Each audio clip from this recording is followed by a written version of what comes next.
Hello everyone, my name is Atakan Ali and I'm from Team 45. We're the team that spent way too much hour trying to understand how logic gates behave. So today I will show you how XOR, NAND, and OR and NAND gate work. So sit back, pretend to understand binary logic and enjoy a meal demo.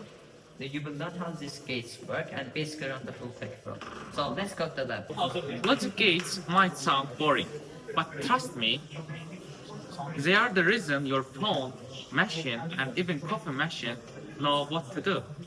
Without them, everything would just panic. We'll quickly go through how each gate will work and who says zeros and ones cannot be found, right? We'll see how these tiny things can make big systems think logically.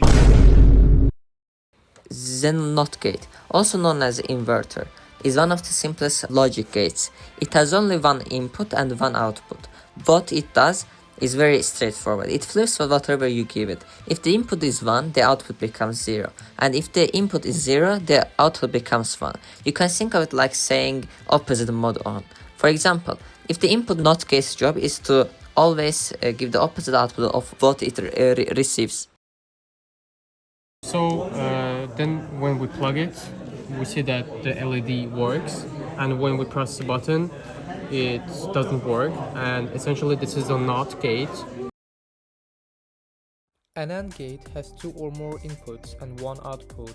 It only produces a high output or logic 1 when all of its inputs are high.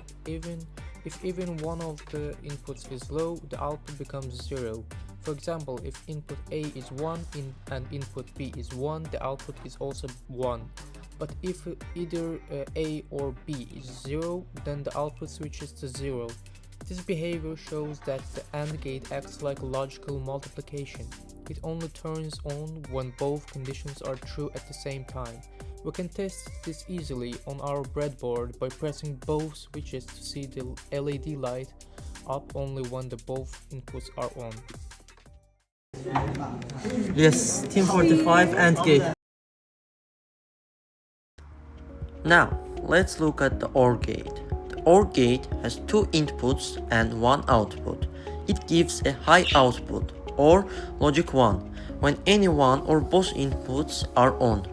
The output only becomes low, or logic 0, when both inputs are off.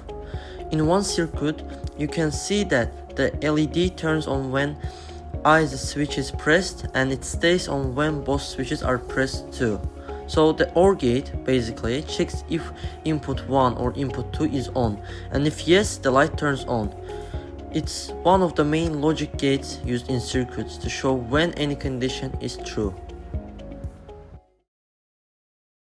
OR gate.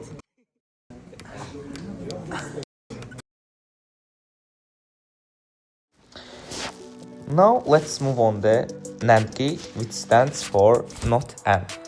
It's actually the inverse of the AND gate. That means the NAND gate gives a low output or logic 0 only when all of its inputs are high. In every other case, if one or both inputs are 0, the output stays high or logic 1. So you can think of it as an AND gate followed by a NOT gate. On our circuit, we can see that the LED turns off only when both switches are pressed, and it stays on otherwise. The NAND gate is extremely important in digital electronics because any other logic gate can be built entirely from NAND gates.